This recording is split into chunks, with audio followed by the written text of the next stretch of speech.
मुरादाबाद में एआईएमआईएम के राष्ट्रीय अध्यक्ष ओवैसी भाजपा सपा और कांग्रेस पर जमकर बरसे। मुरादाबाद की कुंदरकी विधानसभा में शोषित वंचित सम्मेलन में असाउद्दीन ओवैसी शामिल। मंच से कहा, मैं भारत का मुसलमान हूँ, मैं चाहता हूँ मुझको इज्जत मिले, अगर मेरी बात मानोगे तो हमको सम्मान मिलेगा। उत्तराखंड में धर्म संसद में मुसलमानों को खत्म करने की बात की जाती है, लेकिन ऐसी बात करने वाले किसी की भी गिरफ्तारी नहीं हुई है। कोई योगी बाबा या अमित शाह या मोदी के बारे में कुछ लिख दे, पुलिस पकड़कर उन्हें जेल में डाल देगी। इस्लाम में मुस्लिम महिलाओं का सम्मान नहीं होता। जनवरी की पहली तारीख को मुस्लिम महिलाएं उठती हैं तो देखती हैं कि उनको बेचा जा रहा था। नजीब की मां की भी तस्वीर लगा दी गई। मोदी जी, तुम झूठ बोलते हो, तुम मुस्लिम बहनों को बहन नहीं मानते। मुरादाबाद जनपद की कुंदरकी विधानसभा में एआईएमआईएम पार्टी की तरफ से शोषित वंचित समाज की जनसभा का आयोजन किया गया। जनसभा में एआईएमआईएम के प्रदेश अध्यक्ष शौकत अली, हैदराबाद के पूर्व मेयर माजिद, पवन अंबेडकर भी मौजूद रहे। पूर्व ब्लॉक प्रमुख बसपा नेता हाफिज वारिश ने सैकड़ों कार्यकर्ताओं के साथ एआईएमआईएम पार्टी का दामन थामा।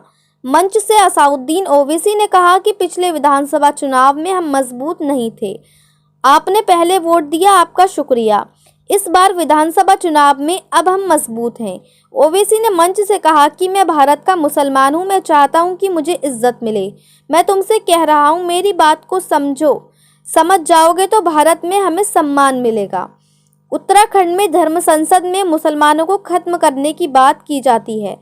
रायपुर में धर्म संसद लगती है, जहां कांग्रेस की सरकार है। मुसलमानों को खत्म करने की बात की जाती है। उत्तराखंड में बीजेपी की, रायपुर में कांग्रेस की सरकार है, लेकिन किसी की गिरफ्तारी नहीं हो रही है। लोग और राजनीतिक पार्टियां कहती हैं कि मैं ओवैसी भड़काऊ भाषण देता हूं। मैं भड़काऊ भाषण नहीं देता, मैं जिंदा हूं, जिंदा होने का सबूत देता हूं। मुरादाबाद से परवेज अंसारी की रिपोर्ट।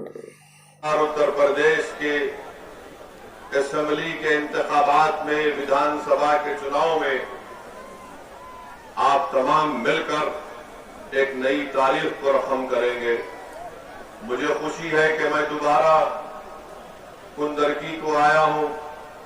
मैं आपका शुक्रिया भी अदा करना चाहता हूं कि 5 साल पहले आपने विधानसभा और असेंबली के इंतखाबात में मजलिस के उम्मीदवारों के हक में अपने वोट का इस्तेमाल किया।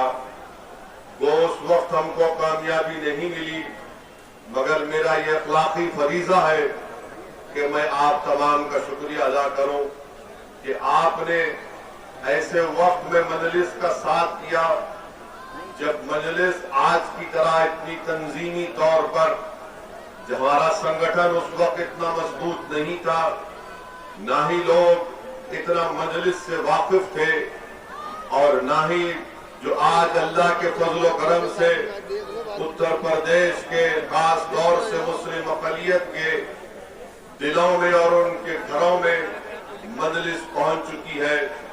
तो ये आप तमाम की वो मेहनत 5 साल की जो आपने अपने वोट को मजलिस के हक में इस्तेमाल किया, आज अल्हम्दुलिल्लाह वो आपकी मेहनत रंग ला रही है।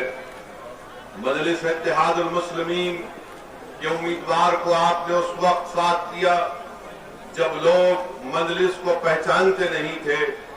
मैं आप तमाम का दिल की गहराइयों से आपका शुक्रिया अदा करना चाहता हूं कि आपने मजलिस के को अपने वोट से, अपनी दुआओं से मजबूत किया। ये मेरी खुशकिस्मती है कि मैं कुंदरकी की इस तारीखी सरजमीन को आया हूं, जहां पर मौरिखीन ने लिखा कि इब्ने बतूता भी यहां पर रुक कर गए थे। ये वो कुंदरकी की सरजमीन है, ये मुजाहिदीन आजादी की सरजमीन है, बाबूजी वराम की सरजमीन, मुंशी रतन लाल की सरजमीन, सैयद रजीउल हसन साहब की सरजमीन, जिन्होंने अंग्रेजों से इस मुल्क को आजाद कराने के लिए अपनी बड़ी बड़ी कुर्बानियों को पेश किया। मैं इन तमाम मुजाहिदीन आजादी को सलाम करता हूं और मैं आपसे अपील भी करना चाहूंगा कि इन मुजाहिदीन आजादी ने इस मुल्क को आजाद जब अंग्रेजों से कराने के लिए अपनी जानों की कुर्बानियों को पेश कर रहे थे, तो उन्होंने हिंदुस्तान का, भारत का एक ख्वाब देखा था। वो भारत का ख्वाब क्या था कि यहां पर हर मजहब के मानने वाले चैन और सुकून से और सबसे ज्यादा इज्जत के साथ अपनी जिंदगी गुजारेंगे। उनका ये ख्वाब था और उसीलिए उस ख्वाब को पूरा करने के लिए इन मुजाहिदीन आजादी ने जेल की सोबतों को बर्दाश्त किया, अंग्रेजों के जुल्म का सामना किया, ताकि जब मुल्क अंग्रेजों की गुलामी से आजाद हो जाएगा तो आने वाली नस्लें बगैर डर और खौफ के अपनी जिंदगी को पुरअमन तरीके से गुजार सकेंगे। उनको उनका जायज मुकाम और उनको उनका जायज हक मिलेगा। इसीलिए आप देखते हैं कि जिन बातों का मैंने जिक्र किया, इसको उन्होंने जब भारत का आईन, भारत का संविधान, भारत का कॉन्स्टिट्यूशन बन रहा था, तो इन तमाम चीजों को उन्होंने भारत के संविधान में फंडामेंटल राइट्स में डाला। मेरे अजीज दोस्तों और बुजुर्गों, भारत का संविधान तो अंबेडकर साहब ने बना दिया। भारत के संविधान में बाबा साहब ने कह दिया कि तुमको मजहबी आजादी रहेगी, तुमको लिबर्टी ऑफ थॉट रहेगा, तुमको फ्रीडम दिया जाएगा, तुमसे इंसाफ हुआ करने की बात बाबा साहिब ने प्रियम्बल में डाली। मगर मैं आज कुंदरकी की सरजमीन में खड़े होकर आपसे कह रहा हूं कि बाबा साहिब अंबेडकर ने और संविधान बनाने वालों ने उन तमाम चीजों को आईन और संविधान में तो डाल दिया, मगर उन्होंने ये भी हमसे कहा कि देखो हमने इसको किस किताब की शक्ल में हमने संविधान बना, तमाम चीजों को हासिल करना है। मेरे अजीज दोस्तों और बुजुर्गों, याद रखो, असदुद्दीन ओवैसी आपसे सिर्फ इस बात की गुजारिश करने आया है कि मैं जो तुम्हारे सामने खड़े होकर जिन बातों को बयान कर रहा हूं, ये बातें वो नहीं है कि आसमान से तारे तोड़कर लाने की बात नहीं कर रहा हूं। मैं तुमसे ये नहीं कह रहा हूं कि चांद पर जाकर उसकी मट्टी उठाकर मैं तुमको लाकर दूंगा। मैं तुमसे ये भी नहीं कह रहा हूं कि समंदर की तह में जाकर मैं मोती तुम्हारे लिए चुन कर लाऊंगा। मैं तुमसे यही कह रहा हूं कि अगर तुम मेरी बात को समझ जाओगे तो भारत में हमको इज्जत भी मिलेगी, हमारा मुकाम भी मिलेगा। कोई उठकर कहेगा कि बताओ ऐसी तुम ये बात कैसे कर सकते हो कि क्या इज्जत नहीं मिली, क्या डिग्निटी नहीं मिली, तो मैं उनको जवाब में कहना चाहूंगा कि उत्तराखंड में धर्म संसद के नाम पर मुसलमानों को कत्लेआम की धमकी दे रहे, तो क्या मेरे दिल में खौफ नहीं पैदा होगा? धर्म संसद कर भारत के मुसलमानों को म्यांमार के रोहिंग्या मुसलमानों की तरह खत्म करने की बात की जाती है। क्या इसमें डिग्निटी है? रायपुर में धर्म संसद होता है, कांग्रेस की सरकार है, वहां पर कोई कहता है कि इंसानियत को बचाना है तो मुसलमानों को सबकी हस्ती से मिटा दो। बताओ ये कौन सी डिग्निटी है? ये कौन सा खौफ दूर करने की बातें की जा रही हैं? और किसी को अब तक गिरफ्तार नहीं किया गया। ये तमाम के तमाम लोग बकवास के बकवास बकते रहे। इख्तिदार उत्तराखंड में बीजेपी के पास, इख्तिदार रायपुर में कांग्रेस के पास, और सब आकर बोलते, बीजेपी बोलती है, मोदी बोलते हैं कि सबका साथ, सबका विकास, सबका विश्वास। कांग्रेस कहती है कि हम नेहरूवियन आइडियोलॉजी को मानने वाले। अरे तुम किसको मानते हो ये तो बताओ हमको। तुम ना नेहरू को मानते, तुम ना संविधान को मानते, तुम ना मुजाहिदीन आजादी के वारिस हो, बल्कि तुम तो इस मजहब में नफरत को फैला रहे हो। तुम तो इस मुल्क में भारत के मुसलमानों को ऐसा बड़ा डरावनी ख्वाब दिखा रहे हो कि इनकी वजह से भारत को खतरा है। कि इस तरह की गुफ्तगू उत्तराखंड में हुई, कितनी पार्टियों ने एहतजाज किया? क्या कांग्रेस ने एहतजाज किया उत्तराखंड में? क्या समाजवादी पार्टी के लोग अपनी लाल टोपी पहनकर निकल कर आए कि रायपुर में कांग्रेस की हुकूमत ने उस तरह का फंक्शन करवाया, खुद हुकूमत ने करवाया, जिसमें तमाम बातें की जा रही।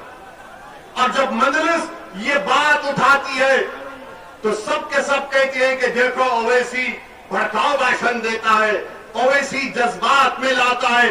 याद रखो, अगर मैं जिंदा हूं तो जिंदगी का सबूत दूंगा, मैं मुर्दा नहीं हूं।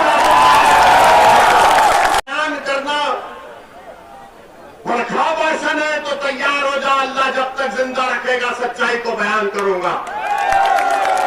अगर जालिम को जालिम कहना भड़काऊ भाषण है तो तैयार हो जाओ, अल्लाह हमको जब तक जिंदा रखेगा हम कभी जालिम से कॉम्प्रोमाइज नहीं करेंगे, उससे पंजा आजमाई करेंगे। अगर कोई कहेगा कि गरीब मजलूमों का साथ देना, चाहे मुसलमान हो, हिंदू हो, दलित हो, उसका साथ देना भड़काऊ भाषण है, तो जिंदगी भर उन गरीब हिंदू, मुसलमानों, दलितों की बात हम करते रहेंगे। अगर संविधान को बचाना भड़काऊ भाषण है तो हम ये भड़काऊ भाषण बोलते रहेंगे। एक कौम को, एक कम्युनिटी को सफे हस्ती से मिटाने की बात उत्तराखंड में बीजेपी की सरकार के नाक के नीचे की जाती है और अब तक एक को भी गिरफ्तार नहीं किया गया, एक को भी गिरफ्तार नहीं किया गया। मुझे कहने दीजिए, आज भारत के किसी कोने में अगर एक मुसलमान की शादी की बारात में अगर छोटे बच्चे का कोई तफंचा निकालकर खाली नाचता है तो सुबह तक पुलिस उसको जेल में पहुंचा देती। अगर शादी की बारात में, मगर यहां पर खुलेआम बोला जा रहा है इनको मिटा दो, इनको कत्ल कर दो। ना नरेंद्र मोदी होश में आते हैं। एक्सरसाइज तो बहुत कर रहे हैं मोदी जी आजकल, अच्छी बात है, हम भी करते हैं, मगर एक्सरसाइज आप कर रहे हैं, मगर ये लोग क्या कर रहे हैं? ये कौन से अखाड़े के हैं ये लोग जो भारत के संविधान की धज्जियां उड़ा रहे हैं? ये कौन लोग हैं जिनको बीजेपी खुली छूट देकर पूरे मुल्क में जहर फैलाने का काम कर रही है? मेरे अजीज दोस्तों और बुजुर्गों, अब तो हद ये हो गई तो इस भारत के आईन को अगर तुमको इसको जिंदा रखना है, अगर इसको जिंदा रखना है, अगर इसको महज एक किताब अगर बनाकर नहीं रखना है, इसको अगर जिंदा रखना है तो हमने जो संविधान में जो बातें कही हैं कि एक भारत का जो भी नागरिक होगा उसकी इज्जत, उसकी डिग्निटी, उसका चैन और सुकून, उसको तरक्की के मौके, उसको अपने मजहब पर चलने की इजाजत, ये तमाम हुकूक आपको हासिल करना पड़ेगा। किताब में, संविधान में लिख दिया गया, मगर याद रखो उसको हासिल वही लोग करेंगे जो लड़ेंगे,